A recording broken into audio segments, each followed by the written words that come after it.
అందరం లేచి నిలబడుకున్నా. మనకందరికీ తెలిసిన పాట, నీవు నా తోడు ఉన్నావయ్యా అనే పాటను పాడుకుంటూ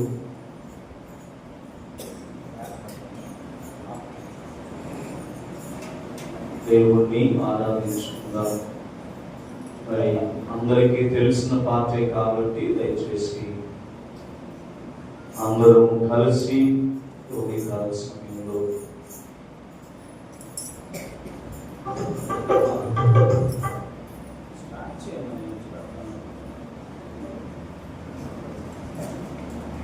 నీవు నా తోడు ఉన్నావయ్యా అనే పాటను పాడుకుంటూ మరి ఉదయకాల సమయంలో దేవుణ్ణి ఆరాధించుకున్నాం. నాకు భయమేలా, నాకు దిగులేలా, నాకు చింతేలా, నాకు భీతియేలా, నీవు నా తోడు ఉన్నావయ్యా, నాకు భయమేలా.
మనతో మాట్లాడబోతూ ఉంటుండగా ఆయన సన్నిధిని ప్రసన్నతను మనం ఇక్కడ అనుభవించున్నట్లు దేవుడు మన మధ్యలో ఉండి మనలను దీవించి ఆశీర్వదించినట్లు మరి ఉదయకాల సమయంలో ప్రేరేపించబడిన వారు మరి ఒకరు ఇద్దరు ప్రార్థన చేయమని కోరుతున్నారు.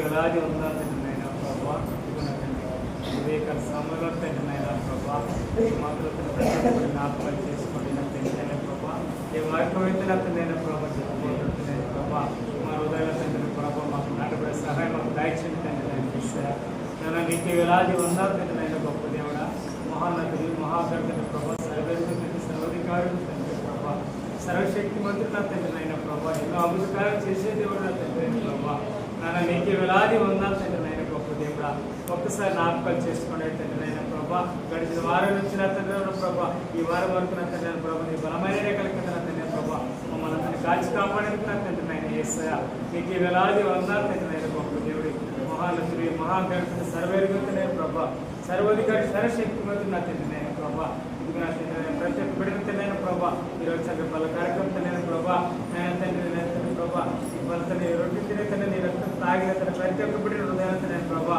నేను తండ్రి తాకండి ముక్తిని స్వస్థపరచలేనా తండ్రి నేను ప్రభావ నేను నీకు వేలాది వందలు తండ్రి నేను ప్రభావ గొప్ప దేవుడు తండ్రి నేను ప్రతి ఒక్క బిడ్డను ఆశీర్వాదం దీవించి బలపరచలేనా తండ్రి ప్రభావ ఆయన తండ్రి ఏదైనా తండ్రి నీ చిత్తంలో తండ్రి ప్రతి ఒక్కటి జరగాలి తండ్రి ప్రభావ. నీ ఆజ్ఞలో లేకపోతే మేమైతే ఏం చేయలేము తండ్రి ప్రభావ. నువ్వు మా తోడు నేను ఆశీర్వదించి బలపరిచే దేవుడు తండ్రి నాయన ప్రభావ. నీ నడవడికలో నడిపించుకోడే తండ్రి ఆయన ప్రతి ఒక్కరి తండ్రి తాకడే ముట్టుడే స్పష్టపరచడే తండ్రి ప్రభావ. ఆయన తండ్రి గొప్ప దేవుడు తండ్రి ప్రభావ. ఎన్నో మేలు చేస్తున్నావు తండ్రి ప్రభావ. ఆయన తండ్రి ఏమిచ్చిన రుణం మీద తీర్చుకోలేక తండ్రి ఆయన ప్రభావ. ఒక్కసారి జ్ఞాపకం చేసుకునే తండ్రి నన్ను ఎంతగా కాపాడే తండ్రి అయిన ప్రభావ. నీకు వేలాది వందాలు తండ్రి అయిన గొప్ప దేవుడు తండ్రి అయిన ప్రభావ. ఆయన నీకు వేలాది వందాలు తండ్రి అయిన గొప్ప దేవుడు తండ్రి. ఆయన నీకు వేలాది వందాలు తండ్రి అయిన ప్రభావ. శుద్ధుల స్తోత్రాలు తండ్రి అయిన ప్రభావ. శుద్ధులకు పాత వ్యాపారంలో తండ్రి గొప్ప దేవుడు. ఆయన ఒక్కసారి నా తండ్రి అయిన ప్రభావ నీ బలమైన రెక్కల కింద కాపాలించుకోండి నా తండ్రి అయిన ప్రభావ. ఆయన నీకు వేలాది వందాలు తండ్రి అయిన ప్రభావ. శుద్ధులకు పాత తండ్రి వ్యాపారంలో తండ్రి గొప్ప దేవుడు. ఆయన నీకు వేలాది వందాలు ప్రతికి తెలుసు మగరబోధకు మారిపెట్టుకుంటూ తండ్రి. ఆయన నేను చేసిన చిన్న ప్రార్థన తప్పుడు మంది క్షమించి దీవించి బలపరుచుతాను ప్రభావ. నజరేయుడైన యేసు నామములో తండ్రి ప్రార్థన చూపించి కనపరిచి వేడుకున్నాను ప్రభు తండ్రి. హల్లెలూయా.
అభిషేకించమని అడుగుతున్నాను తండ్రి.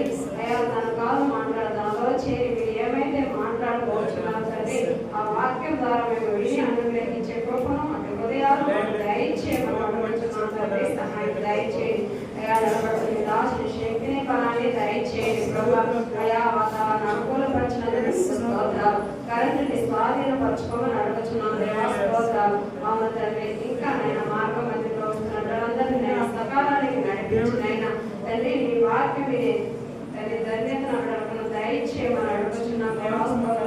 పరిశుద్ధానికి వందనాలు స్తుతులు స్తోత్రాలు చెల్లిస్తున్నాం. అవును తండ్రి ఏ వాక్యం అయితే మాట్లాడబోతున్నావు తండ్రి. మాతో మాట్లాడుతున్నావా?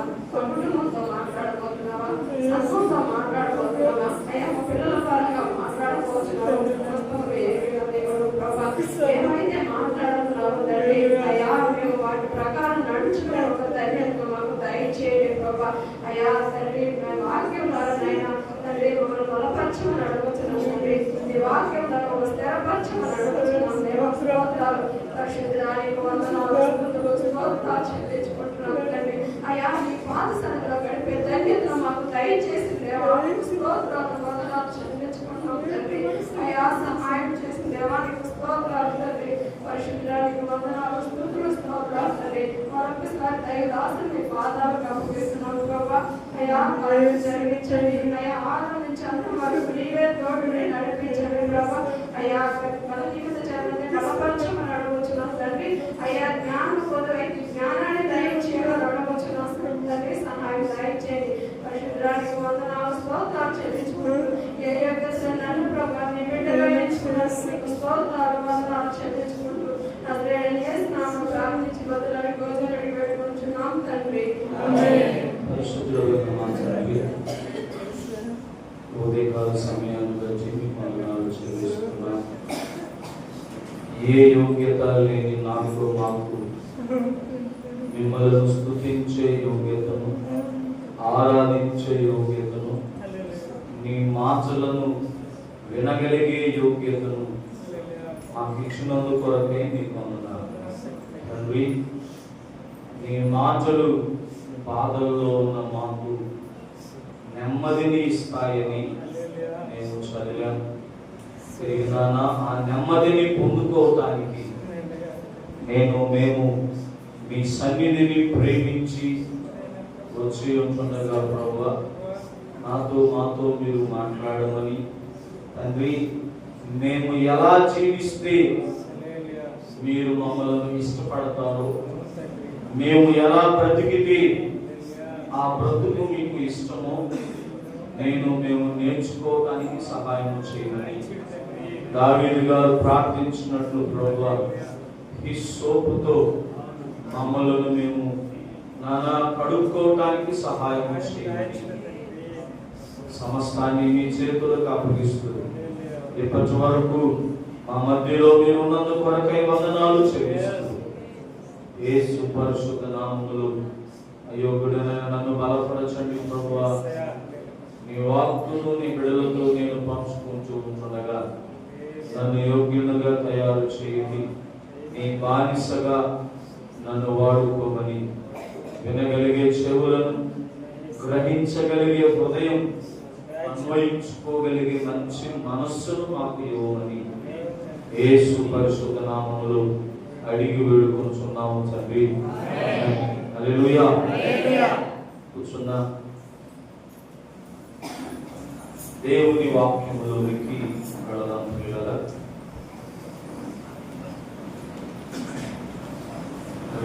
మత్తయి సువార్త 16వ అధ్యాయం 13వ వచనం నుంచి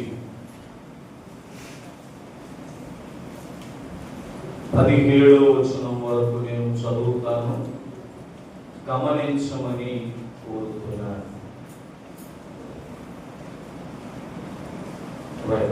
మత్తయి సువార్త 16వ అధ్యాయం 13వ వచనం నుంచి 17వ వచనం వరకు నేను చదువుతాను పిల్లల, జాగ్రత్తగా వినమని కోరుతున్నాను.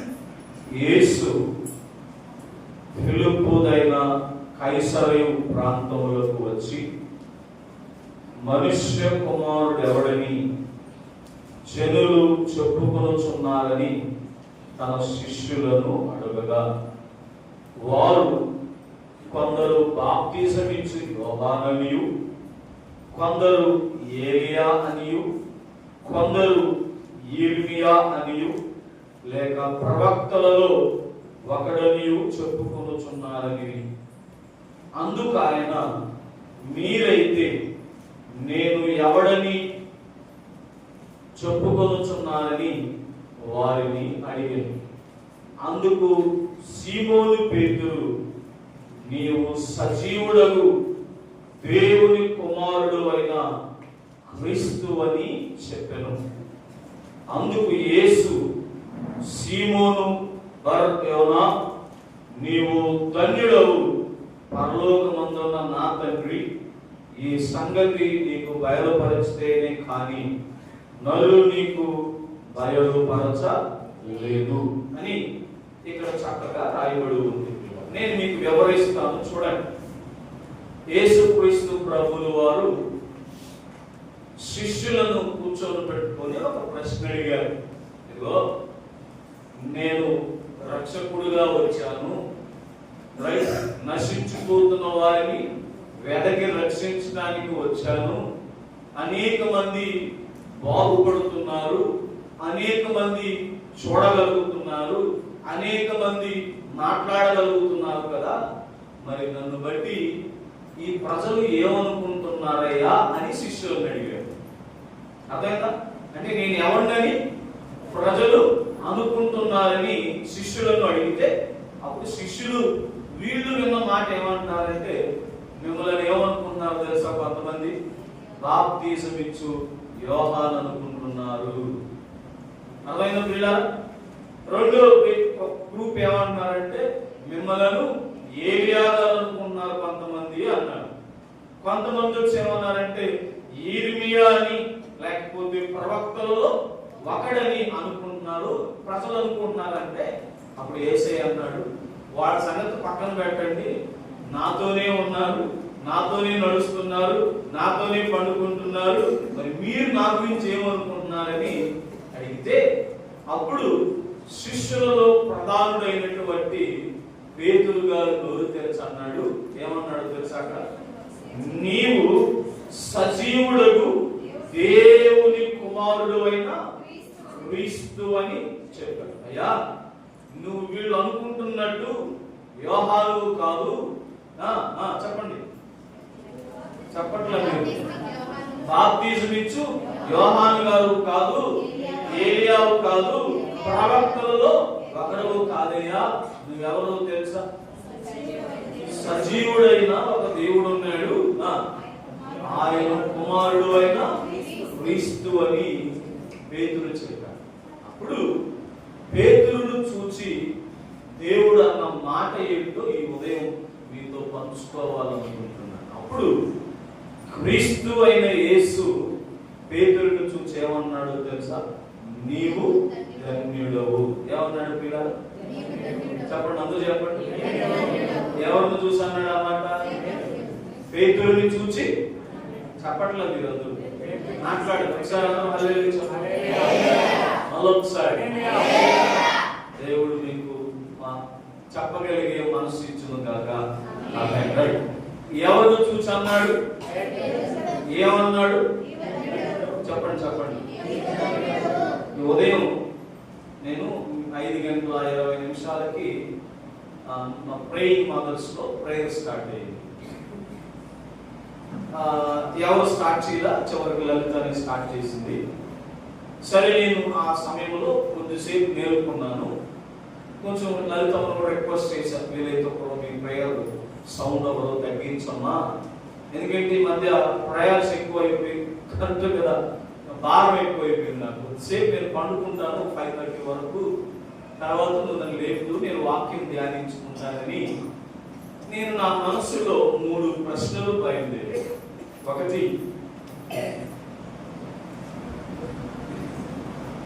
ఏమంటారంటే యెహోవా ఉత్తముడని రుచి చూచి తెలుసుకునుడి అనే మాట నా హృదయంలో ఉంది.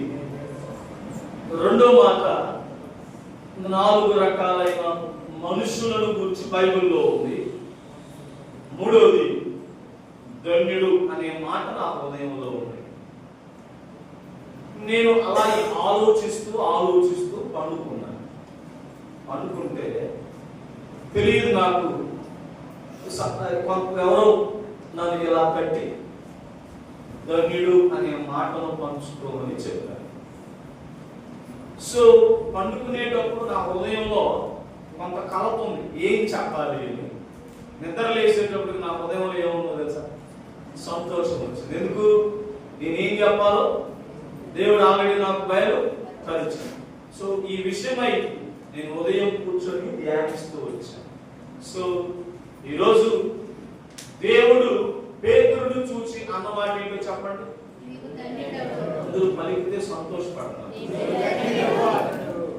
నా హృదయంలో ఈ ఇలా బయలుదేరింది, నీవు ధన్యత కలిగిన జీవితం కలిగి ఉన్నావా?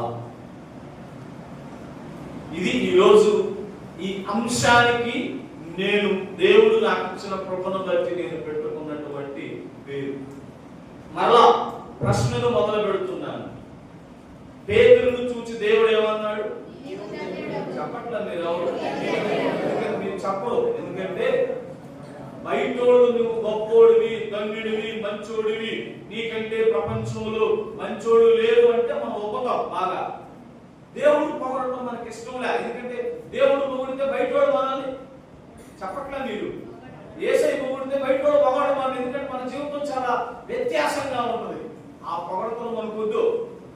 మనకు కావాల్సింది లోకంలో ఉన్న పొగడతలే కావాలి. నీ చీర బాగుంది, నీ డ్రెస్ బాగుంది, నువ్వు మన కొన్న బైక్ బాగుంది, ఇలా మాట్లాడితే బాగా హ్యాపీగా ఫీల్ అవుతాం. కానీ ఇక్కడ పేతురును చూచి దేవుడు ఏమన్నాడు పిల్లలు? ఎందుకంటే అక్కడ చాలా మంది శిష్యులు ఉన్నారు. అందరిని చూసి దేవుడు అన్నా అక్కడ ఖచ్చితంగా రాసిన మాట ఏంటో తెలుసా? అందుకు యేసు సీమోను యోనా నీవు చెప్పండి, ధన్యుడు. ఎందుకంటే పైన 16వ వచనంలో రాయబడిన మాట ఏంటంటే, ఈయన నీవు సజీవుడు అయినా దేవుని కుమారుడు అయినా క్రీస్తువు అనే మాట చెప్పాడు. దానికి రిప్లై ఇస్తూ దేవుడు ఏమన్నాడు తెలుసా? పేతురు, నీవెవరో తెలుసా? ధన్యుడివి అన్నాడు. మరి నాకు కలిగిన ఆశ ఏంటంటే, పేతురును చూసి దేవుడు ధన్యుడు అన్నాడు కదా, మరి మనల్ని చూసి కూడా ఏమనాలి? ధన్యుడివి అనాలి. అంతేనా?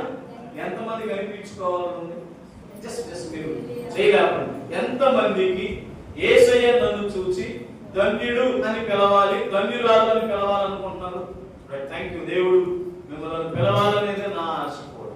అయితే ఈ ఉదయం మరి నీవు నేను ఇలాంటి ధన్యత కలిగిన జీవితం కలిగి ఉండాలంటే ఏం చేయాలో భయపడకండి. 8 విషయాలు రాసుకున్నాను. దేవుడు నన్ను గైడ్ చేసిన దాని ప్రకారం సమయాన్ని బట్టి నేను కొన్ని విషయాలు మీతో పంచుకుంటాను. పిల్లరా, పేతురుని చూచి దేవుడు అన్న మాట చాలా గొప్ప మాట. అది కూడా ఎవరో లోకస్తులు అనలేదు, కానీ దేవాది దేవుడే అన్నాడు. సీమోనును చూచి, లేకపోతే పేతురుని చూచి. అయితే దేవునికి ఉన్న ఆశ ఏంటో తెలుసా? పేతురును చూచి అనడమే కాదయ్యా, కృపా బాప్టిస్టు ప్రార్థనా మందిరాన్ని కూడా చూచి దేవుడు ఏమని అనుకుంటాడు తెలుసా?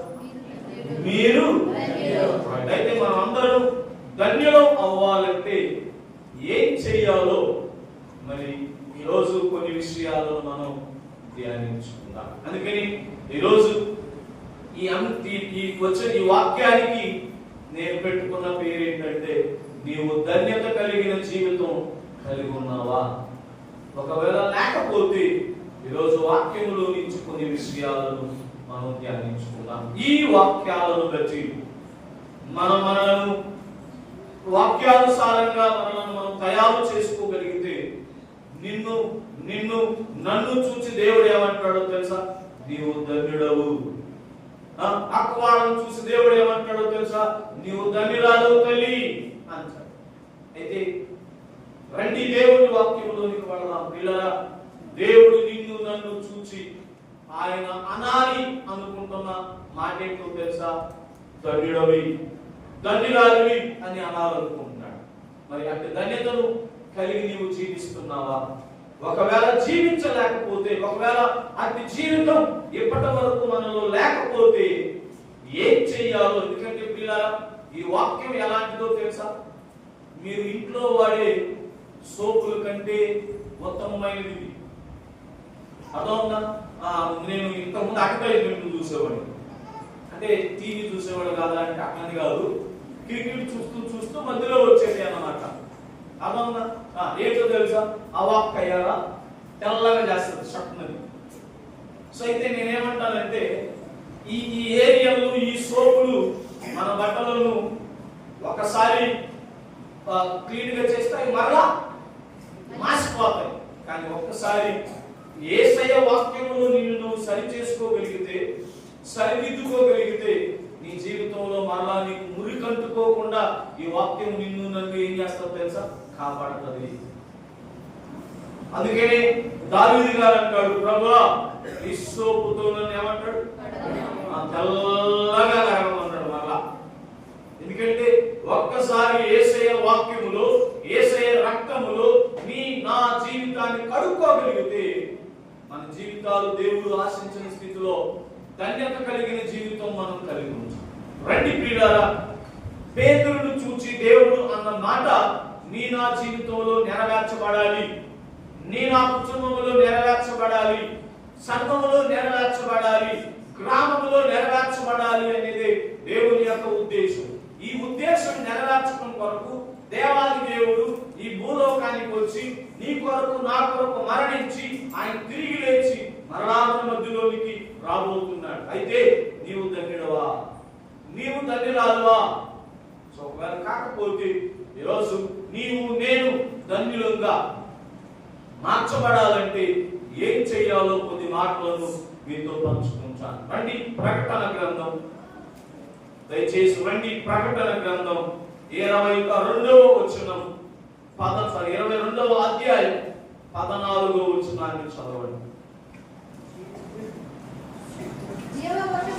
జీవవృక్షమునకు హక్కు గలవారై గుమ్మముల గుండా ఆ పట్టణములోనికి ప్రవేశించున్నట్లు తమ వస్త్రములను ఉదుకుకొనువారు. రైట్. నంబర్ 1, ఈ ఉదయం ప్రియ అన్న, ప్రియ అక్క, నీవు నేను ధన్యులం కావాలంటే మొట్టమొదటిగా మనం ఏం చేయాలంట? అక్కడ రాసిన మాట తమ వస్త్రములను ఏం చేయాలంట? చెప్పట్లే మీరు. అదేంటి పాస్టర్ గారు, మా ఇంట్లో వాషింగ్ మిషన్ ఉంది, ఏసీ పెట్టాలంటే ఉతికేస్తుంది. మరి మా భార్య ఉంది, నీట్గా ఉతికేస్తుంది. మరి నేనేం ఉతుక్కోవాలయ్యా అంటే నేను దీన్ని ధ్యానించాను. నేను ఇంగ్లీష్లో రాసుకున్న మాట ఏంటంటే purify themselves from a sinful way of life అని రాసుకున్నాను. అంటే మన పాపపు జీవితం నుంచి మనం బయటకు రావాలంటే మనల్ని మనం ఏం చేయాలంట? దేవుని యొక్క రక్తములో ఉతుక్కోవాలి, కడుక్కోవాలి. సో నంబర్ 1, ఈ ఉదయకాల సమయంలో ప్రియ అన్న, ప్రియ అక్క, మనందరం ధన్యులం అని పిలువబడాలంటే మొట్టమొదటిగా నీవు నేను ఏం చేయాలంట? మన వస్త్రములను ఉతుక్కోవాలి. నీ వస్త్రాలను ఉతుక్కున్నప్పుడు ఎలాగైతే నీ పాత మురికి నీలో వెళ్ళిపోయి కొత్తదనం కనబడుతుందో, నీవు నేను ధన్యులంగా పిలువబడాలి అంటే నీ పాత జీవితాన్ని నీవు వదిలిపెట్టాలి. నేను మరలా చెప్తున్నాను పిల్లరా, నీ పాత జీవితం విడిచిపెట్టకుండా యేసయ్యను వెంబడించడం అసాధ్యం. నీ పాత జీవితాన్ని విడిచిపెట్టకుండా దేవుని యొద్ద నుంచి ఆశీర్వాదాలు పొందుకోవటం అసాధ్యం. నీ పాత జీవితాన్ని విడిచిపెట్టకుండా అక్కడ రాశాడు, నీవు ఆ గుమ్మములకు ప్రవేశించాలి అంటే కష్టం. సో ఈ ఉదయం నీవు నేను ధన్యుడివి, ధన్యురాలుగా పిలువబడాలంటే మొట్టమొదటిగా ఏం చేయాలంటే పిల్లలు, నేనేమంటాను తెలుసా? వస్త్రాలను బాదుకోమంటాను. నేనైతే జనరల్గా నేను చిన్నప్పుడు మా ఊర్లో చెరువు, మా అమ్మతోడు వెళ్ళేవాడు. ఆ చెరువు లేదు, మా అమ్మ బట్టలు ఒక్కడికి వెళ్ళాడు. తర్వాత మా అమ్మ ఏం చేసేది తెలుసా? బండకేసి బాధ చేసి అక్కడ బాదుకోవాలి నీ పాత జీవితాన్ని. అంటే బహుశా ఇప్పుడు నామంతా సాఫ్ట్, పై నేను ఉతికేస్తాం. వెళ్తామని నా బట్టలతో మనం ఏం చేస్తాం తెలుసా? ఆల్రెడీ మీకు చెప్పా, రోజంతా నానబెట్టేస్తారు దాంట్లో, ఎందుకంటే ఒకలే. మళ్ళీ ఏం చేస్తారు తెలుసా? నేను తీసేసి అడిగేస్తాను. తర్వాత రోజు నేను ఐరన్ చేసుకుందామని వెళ్తే ఇంతకుముందు ఉన్న మరక అట్టే ఉంటుంది. సో అలా ఉతుక్కోవద్దు పిల్లల మిమ్మల్ని. ఎందుకంటే యేసయ్యకు మరక కలిగిన జీవితం అన్నా, మచ్చ కలిగిన జీవితం అన్నా ఆయనకి ఇష్టం లేదు. అందుకని పౌలు గారు అంటారు, నేను పరిశుద్ధుడు కనుక యేసయ్య పరిశుద్ధుడు పిల్లగా. సో మన నుంచి కూడా ఆయన ఏం కోరుకుంటాడంటే పరిశుద్ధత కలిగిన జీవితమే ఆయనకి కావాలి. అందుకని నీవు నేను పేదలాగా ధన్యుడివి, ధన్యురాలని పిలువబడాలంటే ఏం చేయాలంటే మన వస్త్రాలను ఉతికినప్పుడు ఏమవుతుంది? మరక, మురికి, మచ్చ అన్ని పోతాయి. మీకు తెలియదు కదా, మరక కాకపోతే ఏం చేస్తాం చెప్పండి? మాకు బ్రష్ చేసుకుంటాం. అవునా? వస్త్రం మీరు బతుకుతాం. రెండోది, ఎక్కడైతే మచ్చ ఉంటుందో అక్కడ ఏం చేస్తాం తెలుసు? ఆ క్లాత్ రెండు వైపులు పట్టుకుని కచకచకచకచకచని చేస్తాం మురికిపోయేదా. ఈ రోజుతో అది చేయగలిగితే దేవుడు నిన్ను ధన్యుడు అని పిలవాలని ఆశిస్తున్నాడు. ఈరోజు నీవు అది చేయగలిగితే దేవుడు నిన్ను ధన్యురాలా అని పిలవబోతున్నాడు. సో ప్రియులారా, నిజంగా నాకు ఆశ కలిగింది తెలుసా? ఈ వాక్యం చదువుతున్నప్పుడు నాకు కలిగినటువంటి ఆశ ఏంటో తెలుసా? దేవుడు నన్ను కూడా చూచి ధన్యుడు అంటే బాగుండు అనే ఫీలింగ్ కలిగింది. సో తర్వాత దేవుడు అన్నాడు, నువ్వు కొంచెం దుర్మార్గంగా ఆలోచిస్తున్నావు ఎలియాజర్, నువ్వు అక్కడ పిలువబడితే ఎట్లా? సంఘం అంతా పిలవబడాలి. ఇదే మాట సంఘానికి కూడా చెప్పమని నన్ను పంపించాడు. సో ఉదయం మొదటి మాట నేను మీతో పంచుకుంటున్నాను పిల్లల. నిజంగా నేను ఇలా ఆశపడతాను. మన వెంకటగిరిలో మేము ట్రైనింగ్ చేస్తాం. నిన్న ఒక తల్లి మాట్లాడుతూ వచ్చింది, సుశీలం గారు. నాకు ఈ సుశీలం ఆంటీ గుర్తొచ్చింది. మరి ఈ సుశీలం ఆంటీకి వయసు ఎంతో నాకు తెలియదు, కానీ ఆ సుశీలం ఆంటీకి 78 సంవత్సరాలంట. 82 ఎంతో చెప్పింది మొత్తాన్ని. ఆ తల్లి నాతో మాట్లాడుతూ చెప్పిన మాట చెప్పి తెలుసా, నాన్న నేను ఎప్పుడు చనిపోతానో తెలియదు, అయితే పిల్లల మధ్య పరిచర్య చేయాలి. ఆవిడలో ఉన్న ఆసక్తిని చూసి మీకు తెలుసు, అంత మాట్లాడుతుంటే నా కళ్ళలో నీళ్ళు కారిపోతున్నాయి. ఈ తల్లికి అంత ఆసక్త. సో ప్రియులారా, ఉదయం ఇలా ఆ తల్లిని చూసి బహుశా దేవుడు ఏమంటాడు తెలుసా, సుశీలమ్మ నీవు ధన్యురాలివి. వృద్ధాప్యంలో కూడా అంటుంది, ఇంట్లో నా పని నేను చేసుకోలేను నాయన, నా మనవడు నా మనవరాలు నాకు సహాయం చేయాలి, కానీ దేవుని పని మాత్రం నేను చేస్తాను. అన్ని బాగున్నాయి, మనకి సాకులు ఎత్తికేస్తున్నాం. 80 సంవత్సరాలు అమ్మకి తల్లి అని పిలిచా నేను, నానా అనింది, సంతోషం అనిపించింది. అంటుందా తల్లి, ఈ వయసులో కూడా నేను దేవుని పని చేస్తాను. ప్రియులారా, మరి నిన్ను కూడా దేవుడు ధన్యుడు ధన్యురాలని పిలవాలనుకుంటున్నాడు. అయితే ఉదయం మొట్టమొదటిగా మనం ఏం చేయాలంట, మర్చిపోయారా? ఏం ఉతకాలంట? నేను మిమ్మల్ని ఉతకాలంటే మీరు బాధపడాలి. దేవుడు మిమ్మల్ని ఉతకమని చెప్పలా, అర్థమైందా? ఏం ఉతుక్కోమన్నాడు? వస్త్రాలు ఉతుక్కోమన్నాడు. మరలా చెప్తున్నా, ఈ లోకంలో నీకు దొరికే డిటర్జెంట్స్, సర్ఫులు, సోపులు ఒకసారి ఉతికితే మళ్ళా మురికి అవుతారు. ఈరోజు నువ్వు వేసే రక్తంలో నువ్వు ఉతుక్కోగలిగితే నీ దగ్గరికి మురికి రాదు, ఏమీ రాదు. సో నంబర్ 1, నీవు నేను అందరూ చెప్తే నేను రెండో విషయానికి వెళ్తా. నీవు నేను ధన్యుడు ధన్యురాలని పిలవబడాలంటే మొదటిగా ఏం చేయాలంట? చెప్పండి. ఎవరు వస్తారు? నా ఒప్పుతారా? చెప్పండి. అందరూ చెప్పండి. నా వస్త్రాలను ఉతుక్కోవాలి. దేంట్లో ఉతుకుతారు? యేసు. రెండో విషయానికి వస్తున్నా. రండి, ప్రకటన గ్రంథం 1వ అధ్యాయం 3వ వచనాన్ని చదవండి. సమయము సమీపించినది కనుక, వినండి ప్రియులారా, ఈ ప్రవచన వాక్యములు నంబర్ 1 చదువువాడును వాటిని విని ఇందులో రాయబడిన సంగతులను గుండెలో వెళ్ళిపోతుంది కదా ఈ మాట అనగానే.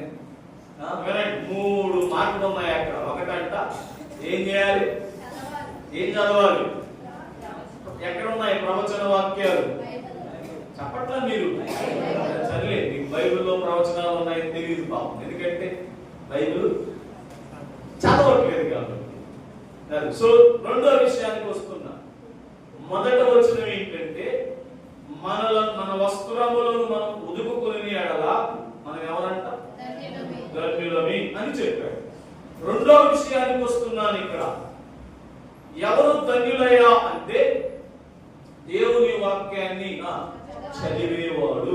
వినండి జాగ్రత్తగా. ఎవడంత ధన్యులు? ఇప్పుడు మీరు ఎంతమంది ధన్యులు అని అడిగాను అనుకోండి, ఈ మాటను బట్టి నేను ఎంతమంది చెయ్యొస్తాను? అందులో నేను దేవుని వాక్యాన్ని చదువుతున్నాను రెగ్యులర్ గా అనే వాళ్ళు మీలో ఎంతమంది ఉన్నారు? చెయ్యొద్దు, టెస్ట్ చేసుకోండి. రోజు నీ రాకపోకల్లో దేవుడు తోడుకుండాలా, నీ పనుల్లో దేవుడు తోడుకుండాలా, నీకు దీవెనలు వచ్చేయాలా, ఆశీర్వాదాలు వచ్చేయాలా, నువ్వు మాత్రం వాక్యం చదువు. వినండి ప్రియులారా, నిజం.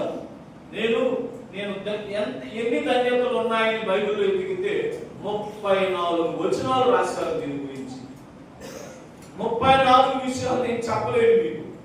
అందుకని ఈరోజు కనీసం 8 విషయాలన్నా మీరు తెచ్చారు. జోయలు మంచిదే. ఎంతమంది డిస్టర్బ్ అవుతారో మీకు తెలియట్లా. సో ధన్యులు మనం అవ్వాలంటే మొట్టమొదటిగా మనం చేయాల్సిన పని మన వస్త్రాలను మనం ఏం చేయాలి? ఎంతమంది ఉతుక్కున్నారో నాకు తెలియదు. చాలా మంది పాత మురికిలోనే, పాత మచ్చలతోనే, పాత గబ్బుతోనే బతుకుతున్నారు. నువ్వు ఎలా బ్రతికితే నువ్వు దేవునికి ఇష్టడు కాదు, ధన్యుడివి ధన్యురాలివి కాదు. ఇది మొదటి మాట. రెండో విషయానికి వస్తే ధన్యులు ఎవరైనా అంటే అక్కడ 3 విషయాలు రాస్తాడు. ఒకటి, దేవుని వాక్యాన్ని చదవాలి, వినండి. అక్కడ ఏమంటున్నాడు? మొట్టమొదట చదవాలి, వాటిని వినాలి, మూడోది వాటిని గైకొనాలి. జనరల్ గా చెప్పాలంటే చదువుతారో లేదో మీకు తెలుసు, ఎందుకంటే నేను మీలో గురించి చూడట్లేదు కాబట్టి. రెండో విషయానికి వస్తే మనం వింటున్న వాక్యాన్ని మంచిదే. ఇక్కడ దేవుడు నువ్వు ధన్యుడు అవ్వాలంటే ఏం చేయాలో తెలుసా? నువ్వు చదివిన వాటిని, విన్న వాటిని ఏం చేయాలంట? గైకొనాలి. అది మనం ఎంతవరకు అలవాటు చేసుకున్నామంటే చక్కగా వింటాం, బట్ గైకొనే విషయానికి వచ్చేటప్పటికి ఏమవుతుందంటే ప్రాపర్ గా జరగట్లా. ఇలా ఒక సావుకుడు మాట్లాడుతూ చెప్పారు, దేవుడు ఆశీర్వాదాలన్నీ ఆయన బిడ్డల కొరకే చేశాడని. మనం వాటిని పొందుకునే అర్హతను కలిగి ఉండలేకపోతున్నాం. కారణం ఏంటో తెలుసా? నువ్వు విన్న వాటిని, చదివిన వాటిని గైకొనలేకపోతున్నా. ఎన్నిసార్లు గడిచిన వారం మనం నేర్చుకున్నట్లు దేవుని వాక్యము ద్వారా దేవుడు నిన్ను గద్దిస్తున్నాడు, దేవుని వాక్యము ద్వారా నీతో మాట్లాడుతున్నాడు. కానీ మనం వాటిని విని గైకొనే పరిస్థితుల్లో మనం లేని స్థితిలో ఉండిపోయాం. మరలా దేవుడు మనల్ని చూచి ధన్యుడు అని ఎలా అంటాడు? సో నంబర్ 1, ఎవరు ధన్యులు అంటే తమ వస్త్రములను చప్పట్లు అందరూ ఉదుకుకొను వారు. నంబర్ 2, ఎవరు ధన్యులు అంటే వాక్యాన్ని చదివి విని దాని ప్రకారం గైకొనువారు. ఇది నేను చెప్పిన మాట కాదు ప్రియులారా, స్వయాన దేవుడే పద్మాసు దీపములో యోహాను గారికి బయలుపరిస్తే దానిని ఆయన పుస్తకములో రాస్తే ఆ పుస్తకాన్ని ప్రకటన గ్రంథం అని రాశారు. సో కాబట్టి ఇది రెండో విషయం. నువ్వు వాక్యాన్ని చదువుతున్నావో లేదో నీకు తెలుసు, దేవుని వాక్యాన్ని వింటున్నావో లేదో నీకు తెలుసు. అయితే గైకొంటున్నావా? వినండి, వాక్యాన్ని చదువుతూ వింటూ ఉంటే గత సంవత్సరం కంటే ఈ సంవత్సరం నీలో తగ్గించుకునే మనసు రావాలి. గత సంవత్సరంతో ఈ సంవత్సరాన్ని కంపేర్ చేస్తే నీలో దీనత్వం కనబడాలి. గత సంవత్సరానికి ఈ సంవత్సరానికి నీలో తేడాను చూస్తే ఇచ్చే హృదయం నీలో రావాలి. ఇవన్నీ నీలో లేనప్పుడు నీ ప్రవర్తన మారాలి, నీ అడుగుజాడలు మారాలి, నీ ఆలోచనలు మారాలి, నీ బుద్ధులు మారాలి. ఇవన్నీ నీలో మారకపోతే దాని అర్థం ఏంటో తెలుసా? నువ్వింకా నిన్ను నీవు ముదుగుకోలేదు, ఇంకా నీవు వాక్యాన్ని విని చదివి దాని ప్రకారం నీవు గైకొనటం లేదు. ఈ విషయాన్ని గ్రహించమని కోరుతున్నాను. మూడో విషయానికి రండి ప్రియులారా. లూకాసు సువార్త 12వ అధ్యాయం 38వ వచనాన్ని చదవండి. లూకాసు సువార్త 12వ అధ్యాయం 38వ వచనం. మరియు అతడు మళ్ళా చదవమా, 2వ జామున వచ్చినను, 3వ జామున వచ్చినను. వినండి ప్రియులారా, ఏ దాసులు మెలకువగా ఉండుట కనుగొనును ఆ దాసులు ఎవరంట? ధన్యులు. మొట్టమొదటిగా చెప్తున్నాను, ఎవరు ధన్యులు అని పిలువబడతారు అంటే తమను తమ వస్త్రములను యేసు యొక్క రక్తములో ఉదుకుకొనిన వారు. ఒకటి. ఎవరు ధన్యులను పిలువబడతారు అంటే వాక్యాన్ని చదివి విని దాని ప్రకారం గైకొను వారు ఏమవుతారు అంటే ధన్యులు. మూడోది ఏమంటున్నాడో తెలుసా? మెలకువ కలిగిన వారు ధన్యులు. అదే అక్కడ చెబుతుందంటే దేవుడు ఏ జామున వస్తాడో మనకి తెలియదు. రెండో జామున వస్తాడా, మూడో జామున వస్తాడా, మొదటి జామున వస్తాడని మనకి తెలియదు. ఎవరైతే ఎలా ఉండాలంటే వాడు చెప్పట్లే. మీరు ఏ మెలకువ గురించి మాట్లాడుతున్నాడు ఇక్కడ? ఆత్మీయ మెలకువ ఉండాలి. సార్ అంటే మెలకువ అంటే రేతులు పూట కూడా మేము నిద్రపోకుండా ఉండాలా, ఇది మాట్లాడట్లో దేవుడు. నీలో ఆత్మీయ మెలకువ ఉండాలి. ఎప్పుడైతే ఆత్మీయ మెలకువ నీలో ఉంటుందో అప్పుడు దేవుడు నిన్ను ఏమని పిలుస్తాడో తెలుసా? ధన్యుడివి, ధన్యురాలివి అని పిలుస్తాడు. అయితే నేను ఇలా మాట్లాడాలనుకుంటున్నాను. ఆత్మీయంగా మెలకువగా ఉన్నావా? చచ్చిపోయిన స్థితిలో నీవు ఉన్నావా? దేవుడు ఎంతో ప్రయాసతో నీ జీవితాన్ని ఆయన వెలిగిస్తే ఈరోజు నీవు నేనేం చేస్తున్నామో తెలుసా? ఆ దీపాన్ని ఆర్పివేసుకుంటున్నాం. ఆ దీపాన్ని మనం కొంచెం కింద పెట్టేస్తున్నాం. అందుకని స్పష్టంగా ఇక్కడ లోకా గారు రాస్తూ చెప్పినటువంటి మాట ఏమనుంది అని అంటే ఎలాంటి జీవితం మనలో ఉండాలంట? మెలకువ కలిగిన జీవితం ఉండాలి. చచ్చిపోయిన స్థితి మనలో ఉండకూడదు ప్రియులారా. నేను మాట్లాడేది ఆత్మీయంగా చచ్చిన స్థితి మనలో ఉండకూడదు. సో ఇలా నువ్వు ఉండగలిగితే దేవుడు నిన్ను నన్ను చూచి ఏమని పిలుస్తాడో తెలుసా? ధన్యుడివి, ధన్యురాలివి అని పిలుస్తాడు. నేను చాలా ఆశ్చర్యపోయాను. ఇక్కడ యేసయ్యని 12 మంది శిష్యులు వెంబడిస్తుంటే ఎంతమందిని చూసి ధన్యుడు అన్నాడు దేవుడు? ఒక్కరిని అనే మాట చెప్పలేదు కదా మీరు నాకు. ఎంతమందిని చూసి ధన్యుడు అన్నాడు? అక్కడ ధన్యులు అన్నాడా, ధన్యుడవు అన్నాడా? అంటే ఎంతమందిని చూసి? మరి మనలో 12 మందికి ఒకరిని అనుకోండి. మనలో ఎంతమందిని చూసి దేవుడు ధన్యుడు అనగలుగుతారు? సో ఆలోచించండి. ఒకవేళ మనం 50 మంది ఉన్నాం అనుకోండి, ఇక్కడ 5 మందిని చూసే ధన్యుడు అంటాడంట దేవుడు. ఎందుకంటే 12 మందిలో ఒక లెక్క మనం క్యాజువల్ గా తీసుకుంటాం. మరి నీ నా పరిస్థితి ఏంటి? ధన్యత కలిగిన జీవితం నీలో నాలో ఉందా? ఆలోచించాలి. సో ఈ ధన్యత కలిగిన జీవితం నీలో రావాలంటే నీ వస్త్రాలను నీవేం చేయాలి? ఉతుక్కోవాలి. వాక్యానుసారంగా నీవు జీవించాలి. మూడోది ఏ జీవితం ఉండాలంటే మనలో? మెలకువ కలిగిన జీవితం. సో ఎందుకంటే దేవుడు ఏ సందర్భంలో ఏ సమయంలో మన మధ్యలోనికి రాబోతున్నాడో మనకి తెలియదు. 4వ విషయానికి వస్తున్నాను. రండి, లూకా సువార్త 6వ అధ్యాయం 22వ వచనం చదువుతాం.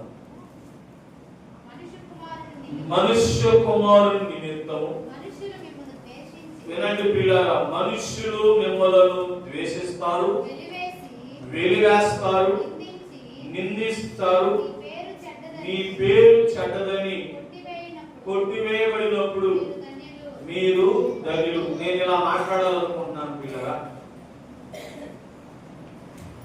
నువ్వు యేసయ్యను వెంబడిస్తున్నావని నిన్ను ఎవరైనా ద్వేషించారా?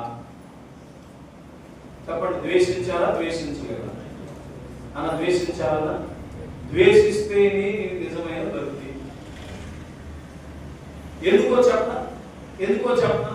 నువ్వు పాపాన్ని ద్వేషిస్తావు కాబట్టి, ఓకే, వాళ్ళు నిన్ను ద్వేషిస్తారు. ఎందుకంటే లోకంలో ఉన్న వాళ్ళకి పాపం అనేది ప్రీతికరమైనది, మనకది మంచిది కాదు. కాబట్టి దాన్ని మనం విడిచిపెడతాం.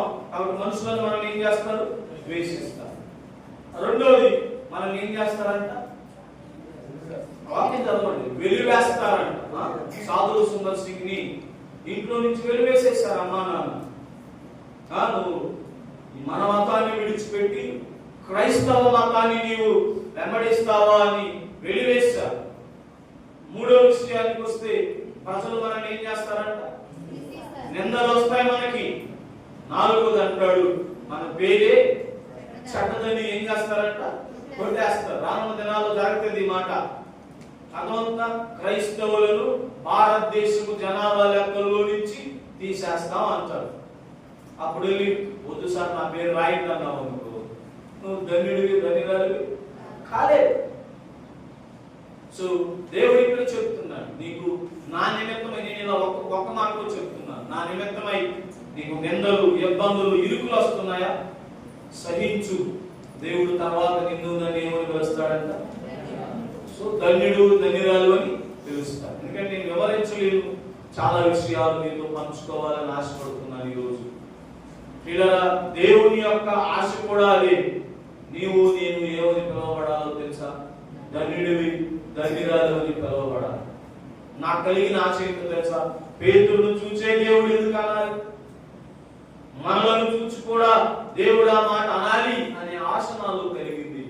అయితే ఇలా దేవుడు నిన్ను నన్ను పిలవాలంటే మనలో కూడా కొన్ని మార్పులు కలగాలి. మనలో కూడా నేను చాలా ఆలోచిస్తాను కదా. ఇప్పుడు మీలో ఇలా మాట్లాడతాను, మీ చెప్పులు బాగా అరిగిపోయినాయి అనుకోండి, ఎవరైనా ఆ చెప్పులు వేసుకొని ఫంక్షన్కి వెళ్తారా? చెప్పట్లే మీరు. ఫంక్షన్కి అయితే వీలైతే దేవుడు కృపణిస్తే కొత్తగా ఉంటాం. పాత చెప్పులు నీకు ఇష్టంలే, పాత బట్టలు నీకు ఇష్టంలే, పాత స్నేహితులు నీకు ఇష్టంలే, మరి పాత జీవితం అంటే ఇష్టమా? పాత చెప్పుల్ని విడిచిపెడతావు, పాత బట్టల్ని వదిలేస్తావు, మరి పాత జీవితాన్ని విడిచిపెట్టడం మాత్రం ఎందుకు ఇష్టపడట్లేదు మనం? అందుకని దేవుడు అంటున్నాడు, నీ వస్త్రాలు నింద్యాలు ఉతుక్కో. రెండో విషయానికి వస్తున్నా. ఎవరైనా పలానా వాడు ఆపదలో ఉన్నారు, లేకపోతే ఇదిగో ఈ రాత్రికి పిడుగు పడబోతుంది, ఈ మెసేజ్ అనేక మందికి ఫార్వర్డ్ చేయండి అంటే టైం తీసుకొని మరీ ఫార్వర్డ్ చేస్తాం. కష్టమా చేయమా? కష్టం. మళ్ళా కింద రాస్తాడు వాడు, ఏమని తెలుసా? 10 మందికి ఉపయోగపడాలంటే నువ్వు 10 మందికి షేర్ చేయాలి. సెంటిమెంట్లు పడతావు. నాకు తెలిసిన ఒక టీచర్ ఉన్నారు, ఆయన ఒకరోజు నేను స్టాఫ్ రూమ్లోకి వెళ్తే ఏం చేస్తున్నాడు తెలుసా? జై శ్రీరామ్, జై శ్రీరామ్ అని రాస్తున్నాడు పుస్తకంలో. ఎందుకు సార్ ఇలా రాస్తున్నావు అంటే మోక్షం కలగదు. నేను వాళ్ళ పద్ధతులు నేనేం అనట్లా, మరి నీ స్థితి ఏమైంది? ఎన్నిసార్లు రాయాలి అని అడగలే నేను ఆ రోజు. మరి ఎన్నిసార్లు రాస్తున్నారో తెలియదు వాడు. మరి నువ్వు రోజుకు ఒక అధ్యాయం అన్న బైబిల్ చదువుతున్నావా? రోజు కొద్దిసేపు అన్న దేవుడు నీతో మాట్లాడిన వాక్యాన్ని నువ్వు నెమరేసుకోగలుగుతున్నావా? మరి ఇవి రెండే జరిగినప్పుడు అన్వయించుకునే హృదయం మనలో ఎక్కడ వస్తుంది? ఇది రెండు. మూడోది, మనలో ఏముండాలంట? మెలకువ కలిగిన జీవితం. ఆత్మీయంగా మెలకువ కలిగిన జీవితం మనలో ఉండాలి. నాలుగోది పిల్లరా, నీవు నేను ధన్యులను పిలవబడాలంటే ప్రజలు నిన్ను ద్వేషించాలి, ప్రజలు నిన్ను వెలివేయాలి, ప్రజలు నిన్ను నిందించాలి. ఈ లైఫ్ ఎంతమందికి ఉంది మీరు ఒకసారి ఆలోచించండి. లేకపోతే నువ్వు లోకానుసారంగా జీవిస్తున్నావని దాని అర్థం అంతే. నిన్ను ఎవరు, నీకు తెలుసా, నా స్నేహితులు నన్ను నిజంగానే హింసిస్తారు. ఎందుకంటే వాళ్ళతో నేను తాగడానికి వెళ్ళను, వాళ్ళతో నేను సినిమాలకు వెళ్ళను, వాళ్ళతో ఒక దగ్గర కూర్చొని మాట్లాడుకోవడానికి నేను వెళ్ళను. ఖచ్చితంగా వాడు నేను వాళ్ళ దగ్గరికి వెళ్తున్నాను రారా అంటే నాకంటే ముందు ఆడే అంటారు, నువ్వు రాలేదు. నేను MBA చదువుతున్నప్పుడు మా ఫ్రెండ్స్ అంతా నన్ను ఏమని కమెంట్ చేశారో తెలుసా? వీడు దేవుడు పెట్టరు. ఇలాంటివి నీ జీవితంలో జరగాలి. జరగకపోవడానికి కారణం ఏంటో తెలుసా? నువ్వు ఈ లోకంతో కాంప్రమైజ్ అయిపోతున్నావు. అందరిలాగానే నేను బ్రతుకుతా. 5వ విషయానికి రండి. సామెతలు 8వ అధ్యాయం 34వ వచనం. అనుదినము నా గడప యొద్ద కనిపెట్టుకొని, నా ద్వార బంధముల యొద్ద కాచుకొని, నా ఉపదేశము వినువాడు. అంటే దీనంతటా ఒక మాట చెప్తా, మందిరానికి వచ్చేవాడు ధన్యుడు. చూడండి, ఎందుకంటే అక్కడ చాలా చక్కగా రాశాడు సొలొమోను గారు. రాస్తూ చెప్పినటువంటి మాట ఏంటంటే, ఎప్పుడంట? అనుదినం. అనుదినం మనం ఎప్పుడు వస్తాం చెప్పండి? ఆదివారం. నేను ఇక్కడ ఏమంటానంటే, ఎలా ఎలా దీన్ని అన్వయించుకుందాం. అనుదినము నా గడప యొద్ద కనిపెట్టుకునేవాడు అనే దాన్ని మనకు అర్థమయ్యే భాషగా మాట్లాడుకుందాం. అనుదినం నువ్వు దేవుని పాదాల యొద్దకు వెళ్ళగలుగుతున్నావా? అంటే దేవుని పాదాల యొద్దకు వెళ్ళడం అంటే అర్థం ఏంటి? ప్రార్థన చేయగలుగుతున్నావా? ఇలా నువ్వు ప్రార్థన చేయగలిగితే దేవుడు నిన్ను నన్ను చూసి ఏమంటాడంట? చెప్పట్లా మీరు ధన్యులు అంటాడంట. ఎందుకంటే సొలొమోను దేవుని కొరకు మందిరానికి కట్టిన వ్యక్తి రాస్తున్నటువంటి మాట ఏంటంటే, ఎక్కడ అంటున్నాడు? కనీసం మందిరంలో కాకపోయినా ఎక్కడికి రావాలంట? దేవుని యొక్క గడప. మనకు అర్థం కాదని రెండో మాట ఏం రాశాడు? వారము దగ్గరకు అంటున్నాడు. ఎన్నిసార్లు రోజులు చర్చి ముందు నుంచే పాపం ఎక్కడ జరుగుతుంటాం మనం. ఏ రోజైనా ఆడికి వచ్చి, ప్రభువా ఈరోజు నాకు 10 నిమిషాలు సమయం ఇచ్చావు నాయన, నీకు ధన్యవాదాలు, కొద్దిసేపు నేను ప్రార్థన చేసుకుని వెళ్తానని ఎంతమంది మనం ద్వారం దగ్గర గడప దగ్గర కనిపెట్టగలుగుతున్నాం? అలాంటి వాళ్ళని చూసి దేవుడు అంటాడట ఏమని? ధన్యుడు. అంటే ప్రార్థించేవారు అంటారు. ఈ ప్రార్థన జీవితం నీలో నాలో లేకపోతే సో మనం ధన్యులం కాలేము. మళ్ళీ అలాగే కీర్తనలు 128వ అధ్యాయం మొదటి వచనాన్ని చదవండి. యెహోవా యందు భయభక్తులు కలిగి ఆయన త్రోవల యందు నడుచువారందరూ. సో 6వ విషయాన్ని మీతో పంచుకుంటున్నాను పిల్లలు. ఎవరు ధన్యులంట? చెప్పట్లే మీరు. దేవుడి పట్ల ఏముండాలి మనకి? ఒక మాట అడుగుతాను, మమ్మల్ని ఎంతమందికి భయం ఉంది దేవుడు అంటే? మీరు ఇంటికి వెళ్ళిన తర్వాత నా మొట్టమొదటి మెసేజ్ ఇదే అనుకుంటాను.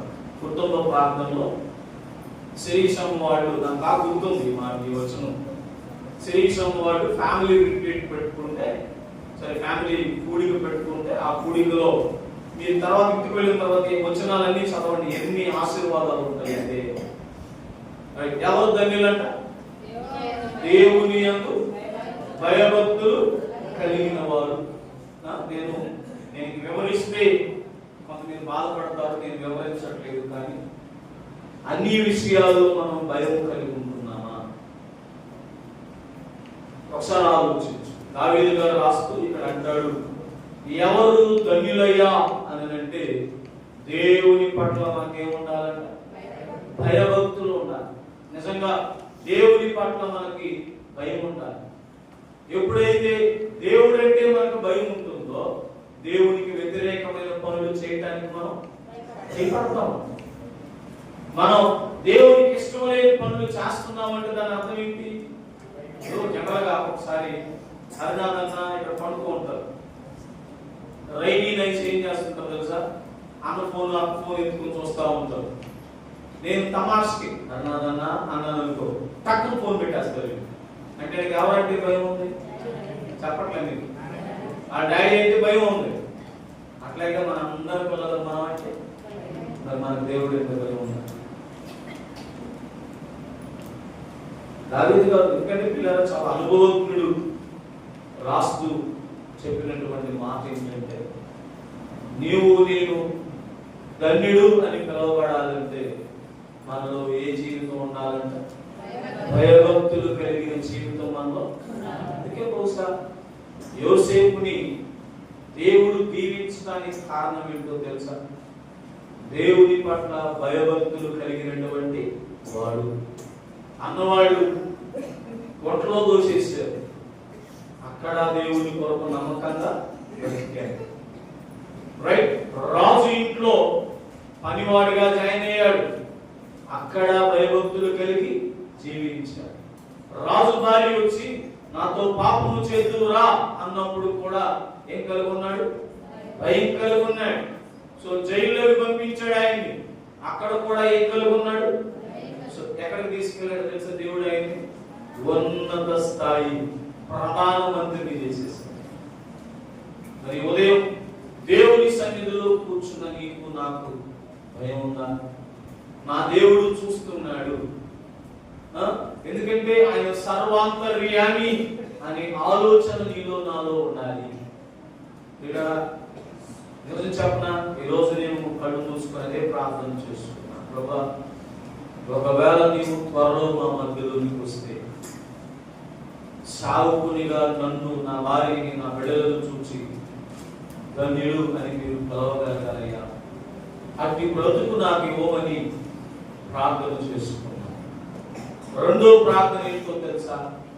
మరి నన్ను ఒక సంఘానికి కాపరిగా పెట్టావు, నా సంఘాన్ని కూడా నేను అలా తయారు చేయగలిగే కృపను నాకు ఇవ్వమని ప్రార్థన చేసుకున్నాను. అంటే దాని అర్థం మనం అందరము కూడా ఏమని పిలువబడాలి అంటే ధన్యులం అని పిలువబడాలి. ఇక్కడ ముగిస్తున్నాను. ఒకసారి మనం ధన్యులం అని పిలువబడాలంటే ఏం చేయాలో త్వరగా నేను రీకాల్ చేసి ముగించడానికి ప్రయత్నిస్తాను పిల్లరా. నంబర్ 1, మన వస్త్రాలు ఏం చేయాలంట? బాగానే చెప్పావు ప్రియ అన్న, ప్రియ అక్క, మరి ఉతుక్కున్నావా? ఆలోచించండి. మాసిపోయిన దాన్ని చేసుకుంటామా చెప్పడమా? మరి మాసిపోయిన జీవితాన్ని ఎలా కంటిన్యూ చేయగలుగుతున్నాం?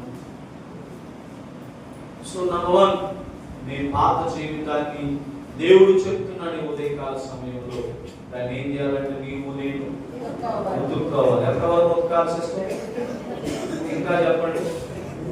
దాని పూర్ణ మురికి మరక మొత్తం పోయేదా ఉతకమంటున్నాడు. అందుకే ఏమంటున్నాడు తెలుసా? ఉతకటం నీకు చేత కాదు కాబట్టి నా దగ్గరకు వచ్చేవరకు నా రక్తంలో మిమ్మల్ని ఏం చేస్తాను? ఉతుకుతాను. సో అప్పుడు నీకు నూతన జీవితం వస్తుందని దేవుడు చెప్పాడు. రెండోది, నీవు నేను ధన్యుడు ధన్యురాలని పిలువబడాలంటే పిల్లలు అనుదినం దేవుని వాక్యాన్ని ఏం చేయాలి? చదవాలి, వినాలి, దాని ప్రకారం. అంటే ఇక్కడ 2 విధాలుగా మాట్లాడుతున్నాడు. చదివిన దాన్ని గైకొనాలి, వినిన దాన్ని కూడా గైకొనాలి.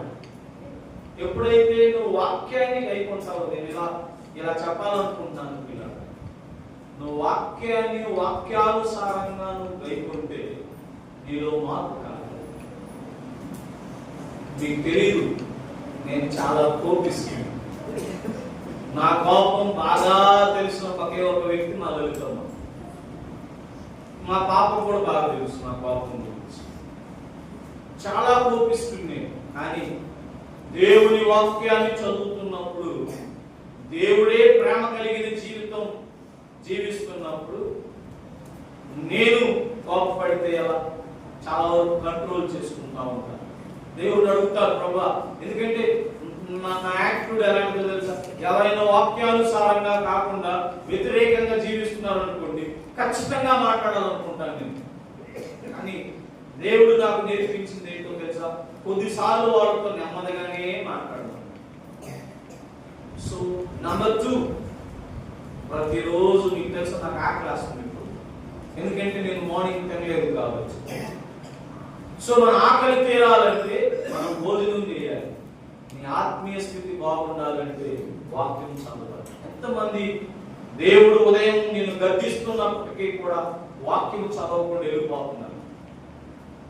స్టార్టింగ్ లో నేను రోజు మెసేజ్ పెట్టేవాడిని గ్రూప్ లో, వాక్యం చదివారా, ప్రార్థన చేశారా అని.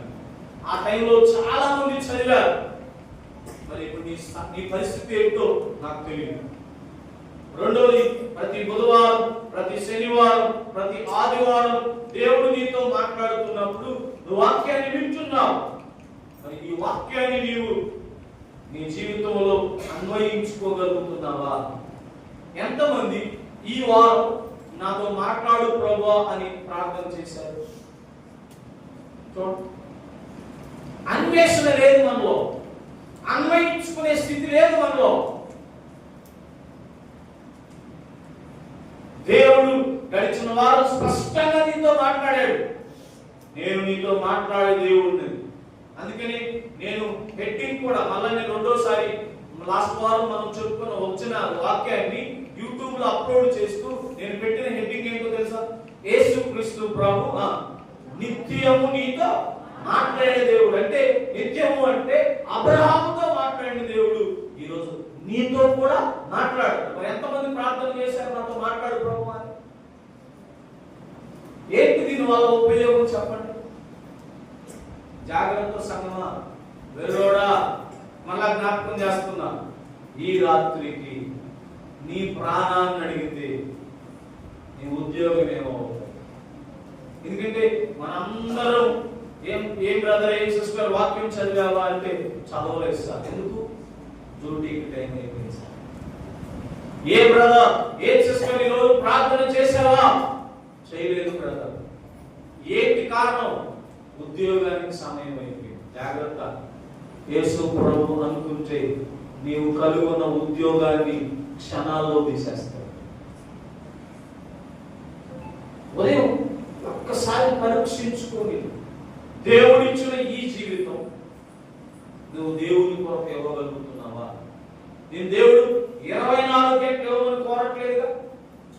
కనీసం 2 గంటల సమయం మనం దేవునికి ఇవ్వగలుగుతున్నాం. నేను చాలా హ్యాపీగా ఫీల్ అవుతాను పిల్లరా. నేను 2 గంటలు కాదు, రోజుకి కనీసం 7-8 గంటలు దేవుని కొరకు ఇస్తాను. నేను దేవుని సేవ కొరకు, దేవుని కొరకు పెంచేస్తాను. సో రెండోది, దేవుడు చదవండి. సాకులు ఇంకా చెప్పదు, ఎందుకంటే యేసు ప్రభు త్వరలో రాబోతున్నాడు. అందుకని హి ఈస్ కమింగ్ సూన్ అని చాలా క్లియర్ గా రాసింది. మూడో విషయానికి వస్తే పిల్లరా, మెలకువ కలిగిన జీవితం మనలో ఆత్మీయంగా చచ్చిపోయిన వారిగా మనం ఉండకూడదు. 4వ విషయానికి వస్తే నీ అడుగుజాడలు, నీ జీవితం ఈ లోకానికి సపరేట్ గా ఉందనుకోండి, మనుషులు నిన్ను ఏం చేస్తారు తెలుసా? ద్వేషిస్తారు. కానీ దేవుడు ఏమంటాడు తెలుసా? నీకు ద్వేషాలు, నిన్ను ద్వేషించినా, నిన్ను ఎలా చేసినా నువ్వు ఇబ్బంది పడాల్సిన అవసరం లేదు. నువ్వు ఎవరో తెలుసా? ధన్యుడివి అని వాక్యంలో రాసి. 5వ విషయానికి వస్తే పిల్లరా, ఎవరు ధన్యులు అంటే అనుదినం ఆయన ఎక్కడికి వెళ్ళాలంటే మనం ఆయన గడప దగ్గరికి వెళ్ళాలి. గడప దగ్గర పెట్టి నేను చెప్పాను కదా, ఆయన పాదముల యొద్ద కూర్చొని మనం ఏం చేయాలి? చెప్పట్లేదు మీరు, కూర్చొని నిద్రపోకూడదు. కొంతమంది ఏం చేస్తారంటే ప్రార్థన చేసుకుంటూ నిద్రలోకి వెళ్ళిపోతారు. సరే అలసిపోయినాం, ఎప్పుడో ఒకసారి జరిగితే కొంతమంది నేను గమనిస్తుంటాను కదా, మందిరంలోకి వస్తే మరి నిద్ర వస్తారు. చాలా బాగా నిద్ర వస్తుంది. మందిరంలో వచ్చినప్పుడు నిద్రగా రావాల్సింది, వేదన రావాలి. నా దేవునికి నేను సమీపంగా వెళ్ళాలి, నా దేవునికి ఇష్టడుగా జీవించాలని, నా దేవునికి ఇష్టంగా జీవించాలని నీలో ఒక వేదన ప్రారంభం అవ్వాలి. అదేదో నాకు అర్థంగా సమ్మగా నిద్ర వస్తుంది. మరి మందిరానికి వస్తుంది. చివరి మాటను చెప్పి క్లోజ్ చేస్తాను. నీవు నేను ధన్యుడు అవ్వాలంటే ఏం చేయాలంట? భయభక్తులు కలిగిన జీవితం మనలో.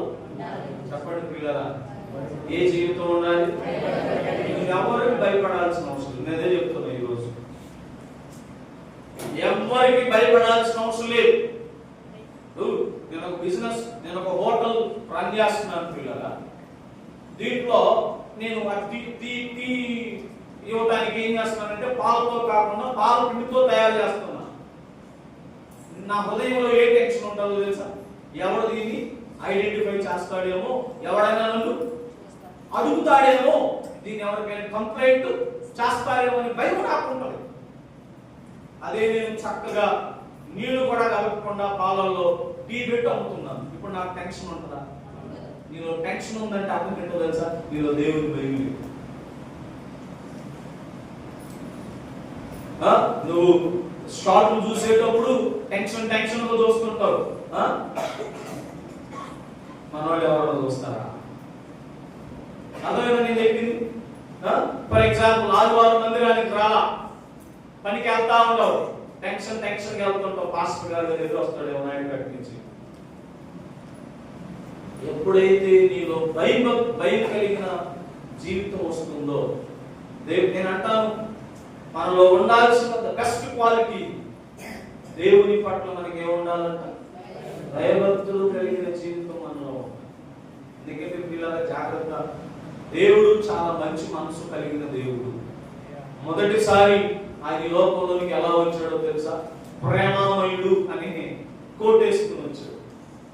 రెండోసారి రాబోతున్నాడు కోర్టు మారపరి. ఆ కోర్టు పేరు ఏంటో తెలుసా? తీర్పరి. తీర్పు తీర్చేవాడుగా రాబోతున్నాడు.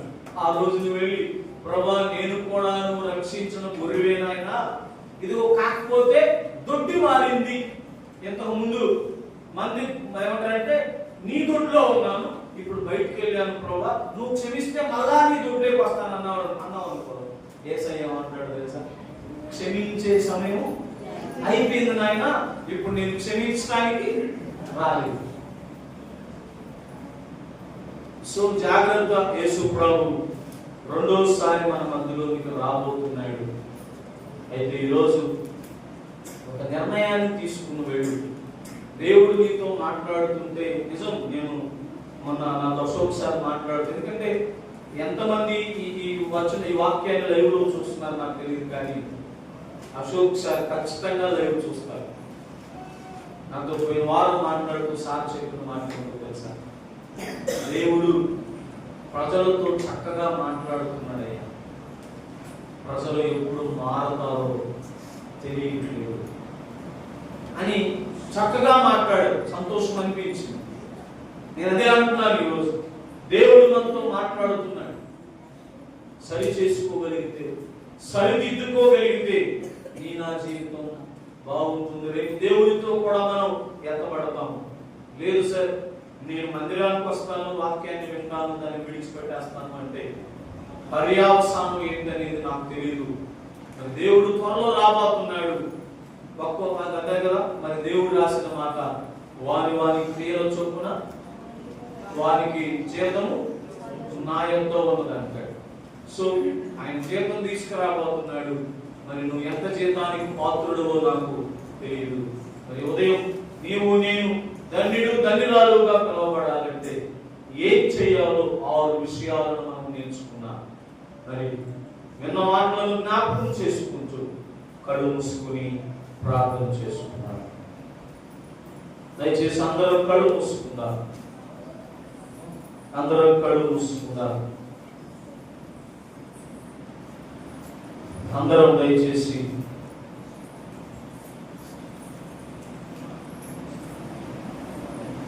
అందరం కళ్ళు మూసుకుందాం.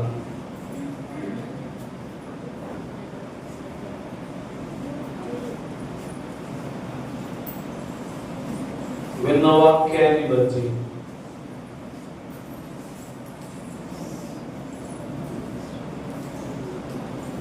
ఒకసారి మనలను పరీక్షించుకుందాం.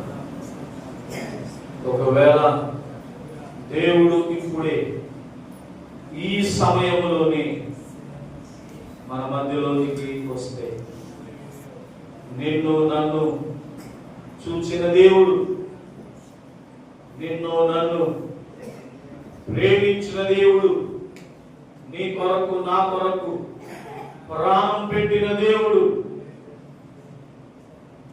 నిన్ను నన్ను చూచి ధన్యుడు ధన్యురాలు అని పిలవగలిగే స్థితిలో మనం ఉన్నామా? ఒకసారి మనల్ని మనం పరీక్షించుకున్నాం. భయభక్తులు కలిగిన జీవితం నీలో ఉందా? అనుదినం ఆయన గడప యొద్దకు, ద్వారబంధముల యొద్దకు వెళ్ళగలిగే ఆత్మీయ జీవితం నీలో ఉందా? మెలకువ కలిగిన జీవితం నీలో ఉందా? అనుదినం ఆయన వాక్యాన్ని చదివి ఆయన విన్న మాటలను అన్వయించుకునే స్థితిలో నీవు ఉన్నావా? అలాగే నీ వస్త్రములను ముదుకుకున్నటువంటి స్థితిలో నీవు ఉన్నావా? ఒకసారి నీవు పరీక్షించుకో. ఒకసారి వాక్యమనే అర్థములు నువ్వు సరి చేసుకో. దేవుడు అటు కృపను నీకు నాకు ఇవ్వాలని ఆయన ఆశపడుతున్నాడు. కళ్ళు మూసుకుందాం, ప్రార్థన చేసుకుందాం. లలిత ముందుకు వస్తుంది, విన్న వాక్యాన్ని బట్టి ప్రార్థన చేస్తుంది.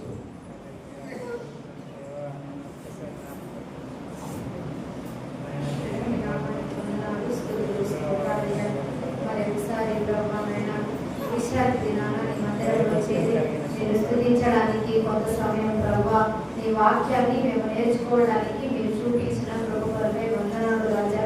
తిరిగి నాయన విన్న వాక్యాన్ని మేము విడిచిపెట్టే వారిగా కాకుండా ప్రభా మా హృదయాల్లో పదిలపరచుకొని నాయన వాక్యానుసారమైన జీవితాన్ని మేము కలిగి ఉంది ప్రభా. అనుదినము నాయన నీ ఎదుట మేము ప్రార్థిస్తూ తండ్రి మా పాత జీవితాన్ని మా పాపపు జీవితాన్ని మేము విడిచిపెట్టే వారిగా ఉంటూ ప్రభా ఈ లోక మాలిన్యాన్ని మేము అంటుకోకుండా మా జీవితాలను మేము భద్రపరుచుకుంటూ ప్రభా నీ రాకడ కొరకు కలగోగలిగిన జీవితాన్ని మేము కలిగి జీవించలాగున మీరు మాకు సహాయం చేయమని ప్రార్థిస్తున్నాం. మీ ఎదుట మేము ధన్యులుగా పిలువబడాలి ప్రభా. మీరిచ్చిన ఈ చిన్న జీవితాన్ని నీ కొరకు మేము నమ్మకముగా జీవిస్తూ ప్రభా ధన్యురాలముగా పిలువబడే అట్టి యోగ్యతను మీరు మాకు అందరికీ దయచేయమని ప్రార్థిస్తున్నాను. దుష్టుడు ఎక్కడ విత్తబడిన వాక్యాన్ని తీసుకువెళ్ళిపోకుండా ప్రభా దానిని మా హృదయంలో మేము బదిలపరుచుకునే వారముగా మీరు మమ్మల్ని చేయమని ప్రార్థిస్తున్నాను. ఎవరెవరు ఏ అక్కర్లతో నీ ఆవరణంలోనికి అడుగు పెట్టి ఉన్నారు ప్రతి బిడ్డను మీరు జ్ఞాపకం చేసుకొని ప్రభా నాయన వారికి కావలసిన వర్తమానాన్ని మీరు అందించి వారి అవసరతల్లో ఇరుకుల్లో మీరు తోడై ఉండి మీ కృపను చూపించమని కూడా ప్రార్థిస్తున్నాను. పడుకునని సేవకుని బట్టి మీకు స్తుతులు స్తోత్రాలయ్యా. ఇంకనూ మీరు వాడుకొని ప్రభా నీ రాజ్య వ్యాప్తి కొరకు పనిచేస్తున్నప్పుడు కావలసిన నీ మెండైన శక్తిని జ్ఞానాన్ని దయచేయమని ప్రార్థిస్తున్నాం. తిరిగి రండి. ఇప్పటి వరకు మీరు మాకు తోడై ఉన్నారు నాయన. ఇక నుండి నాయన మీరు మాకు తోడయండి. మా మధ్యలో ఉండి నీ నామానికి మహిమా ఘనత తెచ్చుకోమని యేసు నామములో అడిగి వేడుకొనుచు ప్రార్థిస్తున్నాము తండ్రి. ఆమేన్. అలాగే ప్రార్థనలో ఉన్నాం. మరి దేవుని బలలో చేయలేకపోతున్నాం. మరి ప్రార్థనా పూర్వకముగా దేవుని బలలో చేయవేద్దాం. ఒకసారి మనలను మనం పరీక్షించుకుందాం.